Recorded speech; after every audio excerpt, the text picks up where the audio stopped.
Sometimes the most revealing moments happen when nobody expects them. Not during a big announcement, not during a heartfelt interview, but in the middle of something as ordinary as a backyard barbecue. That's exactly what happened when Kelly Ripa and Mark Consuelos brought their Labor Day celebration into millions of living rooms, cooking fish together in their own garden, surrounded by family, sunshine, and the kind of easy chemistry that's made them one of daytime television's most beloved couples. It was supposed to be a light, feel-good segment. And for the most part, it was. But then came the moment nobody planned for, the one that ended up saying more about their marriage than any scripted bit ever could. Kelly took a bite of the fish they just grilled together. And within seconds her face changed. She'd burned her mouth. She laughed it off, said something about it out loud, and walked off camera to recover, leaving Mark standing there visibly checking in on her, while the rest of the segment carried on around them. On paper that's nothing. A hot bite of food. A quick wince. A joke. But if you've watched Kelly and Mark long enough, you know that even their smallest, most unscripted moments tend to reveal something bigger about who they are as a couple. And that's exactly why this one stuck with viewers. Because here's the thing about Kelly Ripa and Mark Consuelos, they've built an entire career and in many ways an entire public identity on letting people see them as they actually are. Not the polished, camera-ready version of a celebrity marriage, but the real one, the one where somebody burns their tongue on dinner and their spouse turns around out of pure instinct to make sure they're okay. That instinct, that split-second reaction, is the kind of thing you can't fake for a camera. It either exists in a relationship or it doesn't.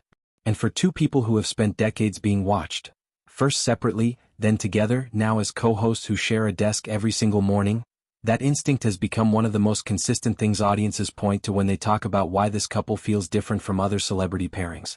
Think about what it actually takes to sustain a marriage in front of an audience for this long. Kelly and Mark met on the set of a soap opera in the mid-1990s, married quietly, built a family, and somehow managed to do all of it while their lives were unfolding in an industry built on scrutiny. Most couples don't survive that kind of exposure. The pressure of being watched, dissected, and commented on can wear down even the strongest relationships. But somewhere along the way, Kelly and Mark seem to figure out something a lot of long-term couples eventually learn. That vulnerability, not perfection, is what actually makes a relationship relatable. That's why a moment like the burnt mouth mishap doesn't just disappear into the background noise of daytime television. It becomes a small case study in what their marriage actually looks like day to day. Viewers didn't just see Kelly wince and walk off. They saw Mark's head turn instantly toward her. They saw the concern flash across his face before he even had time to think about how it would look on camera. That's not a performance. That's a reflex built from years of paying attention to the same person over and over, until checking on her becomes automatic. And that's really the emotional core of why people keep tuning in to watch this couple, whether it's a serious interview or something as small as a cooking segment gone slightly wrong. Audiences aren't just watching two hosts banter through a rundown of topics. They're watching a marriage happen in real time, in public, without a script telling either of them how to react. There's something almost comforting about that. In an entertainment landscape full of curated image control and rehearsed sincerity, Kelly and Mark's willingness to just let things be a little messy, a burnt bite of fish, an unexpected wince, a spouse turning to check in without thinking twice, feels like a small act of honesty. It reminds viewers that even people whose lives look glamorous from the outside are still just two people trying to get through a barbecue, a workday, a Tuesday together. It's worth pausing on why moments like this resonate so much more than the big, staged milestones. A red carpet appearance or a rehearsed anniversary tribute tells you what a couple wants you to see. But an unplanned reaction, Mark's instinct to turn, Kelly's instinct to laugh through the discomfort rather than make a scene, tells you what's actually there underneath. Psychologists who study relationships often point to exactly this kind of unscripted responsiveness as one of the clearest indicators of emotional security between two people. It's not the grand gestures that predict whether a relationship will last. It's the 1,000 tiny check-ins, the small, "Are you okay?" glances, repeated so often they stop being conscious choices and start being character. Kelly and Mark have had over a decade of daily airtime to build exactly that kind of muscle memory in front of an audience. And it shows. Long before this particular moment, viewers had already picked up on a pattern.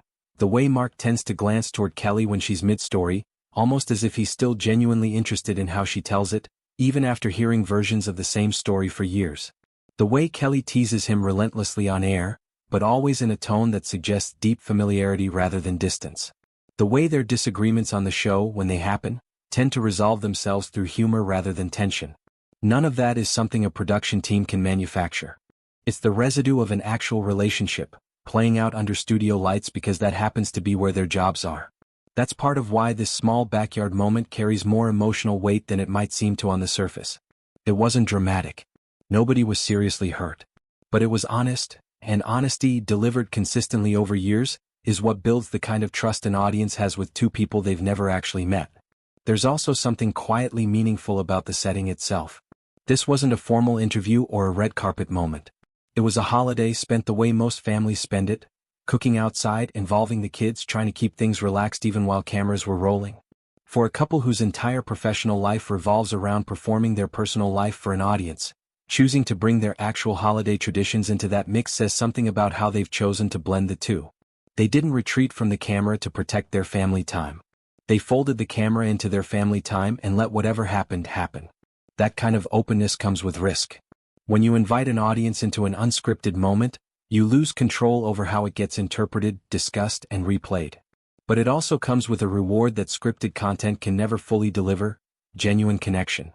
Viewers don't just laugh at Kelly's burnt bite of fish because it's funny, though it is. They laugh because it's relatable.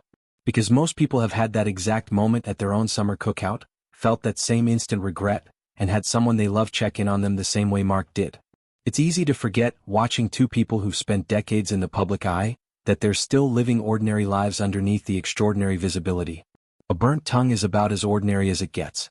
But the way a couple handles the ordinary, the small, unglamorous, occasionally embarrassing moments, often reveals more about their bond than the moments everyone expects to be significant.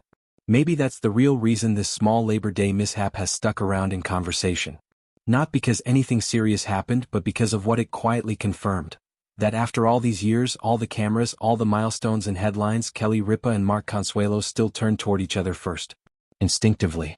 Without thinking. Before the segment even continues. Perhaps that's why so many people remain invested in this couple. Not simply because they've spent decades in the spotlight together, but because audiences keep catching these small, unscripted glimpses of something that still looks genuine after all this time. A marriage that's been public for this long could easily start to feel performative. Instead, it keeps offering these tiny, almost accidental proofs that the connection is still real underneath the routine. So here's a question worth sitting with. What is it about watching two people simply take care of each other, even in the smallest ways, that keeps an audience coming back? Is it nostalgia for a kind of steady partnership that feels increasingly rare? Is it reassurance that long marriages can still be playful, easy, unguarded? Or is it something simpler, the comfort of watching two people who clearly still like each other, burnt tongue and all? Whatever it is, moments like this one are a reminder that the biggest stories aren't always the loudest ones. Sometimes they're just a hot bite of fish on a summer afternoon, and a husband turning around without even thinking about it, to make sure his wife is okay. If you've followed Kelly and Mark for a while, you've probably noticed your own version of this pattern. The small gestures, the instinctive glances, the moments that never made headlines but stayed with you anyway. What's the one that stands out most to you? And what do you think it says about what makes a partnership like theirs last?